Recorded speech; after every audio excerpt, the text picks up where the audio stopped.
Encore un tableau dominé par les lignes verticales.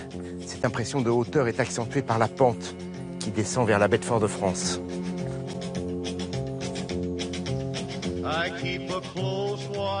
Cet animal, j'ai l'impression de caresser une jambe d'éléphant. Et le son, écoutez. Y a quelqu'un ?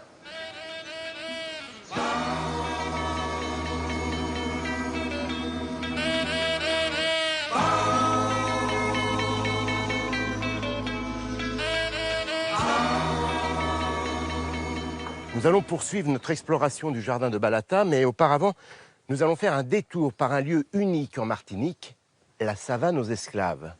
Un village créole dans lequel est évoquée la période la plus sombre de l'histoire des Antilles. Mais pas seulement.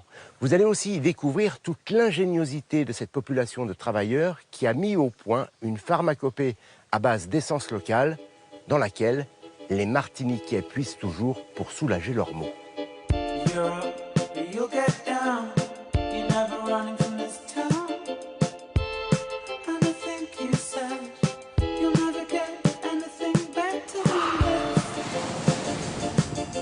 C'est aux Trois-Îlets, sur la côte ouest de l'île, dans un parc de 2 hectares en lisière de forêt, que Gilbert a posé ses valises il y a 18 ans. Il a reconstitué ici le village aux esclaves qui a existé pendant la colonisation de l'île. Le jardin, c'est ma vie.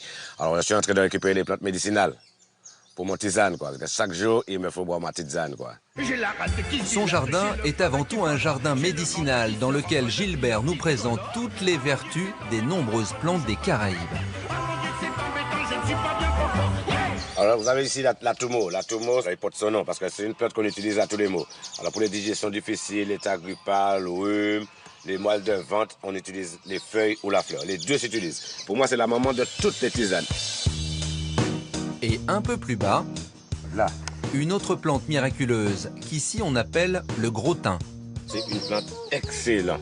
Lorsqu'on a des piqûres d'insectes, parce qu'on est dans les tropiques, on a des moustiques de temps en temps. Par exemple, comme là, je vais montrer, petite démonstration.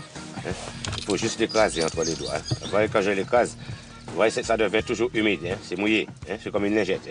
Il y a de l'eau qui coule. Cette eau-là, qui sort dans la feuille, moi je le passe directement sous la peau. Comme ça, il n'y a pas de gratelle, il n'y a pas de bouton qui va s'infecter non plus, quoi. Parce que ça, c'est un antiseptique, quoi. Durant la colonisation, la présence et la connaissance de ces plantes étaient indispensables à la vie et à la survie des esclaves dans les campagnes. Les plantes médicinales, ça fait partie de notre patrimoine, de notre culture. Pendant l'esclavage même, les plantes médicinales étaient interdites aux esclaves d'utiliser. Mais nos ancêtres ont pu garder des connaissances de toutes ces plantes que vous voyez ici.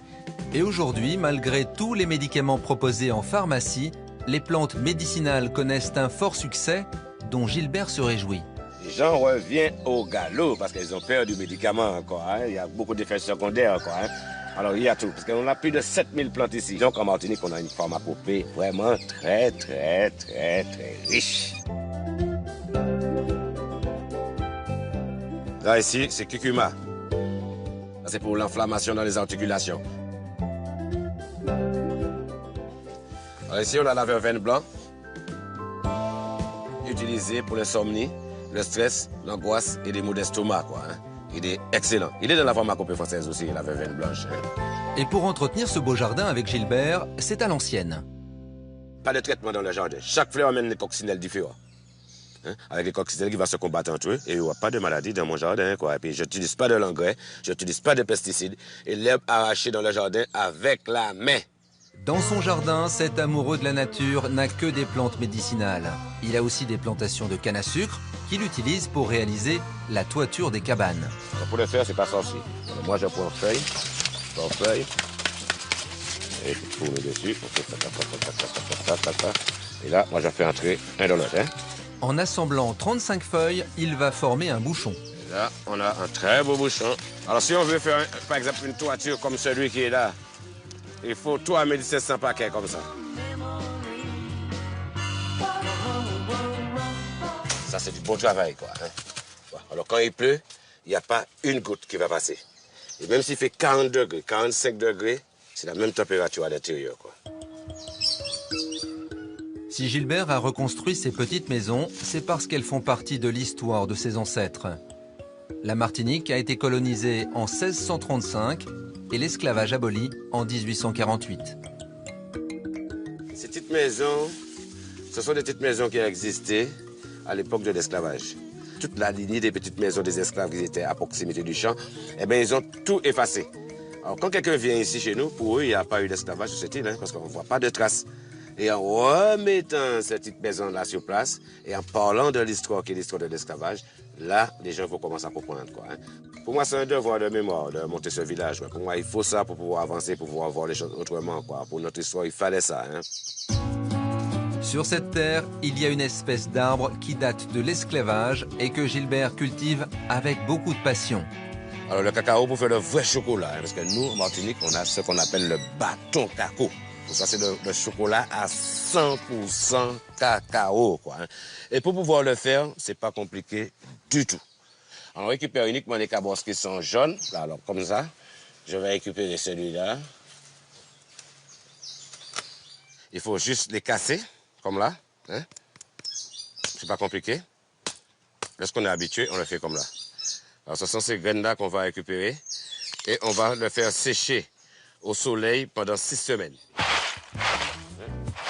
Et voilà le résultat après 6 semaines de séchage. Alors, il faut 3 poignées de fèves pour faire un bateau de cacao.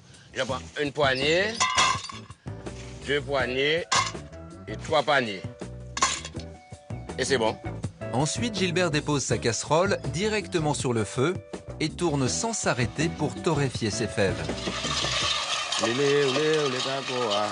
les bois chocolat, tournez cacao. Tous les bois chocolat. 15 minutes plus tard, il va les éplucher et les piler. Les choses sérieuses commencent là maintenant. Quand on commence à piler, c'est 15 minutes, mais 15 minutes sans cesse.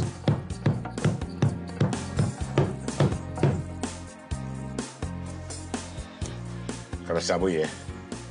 Ça, c'est le bon chocolat, à 100% cacao. Dernière étape pour sécher cette pâte de chocolat, la rouler dans une feuille de banane. On se fait un super bon chocolat avec ce chocolat-là. Un chocolat à faire fondre dans du lait ou à croquer à pleines dents.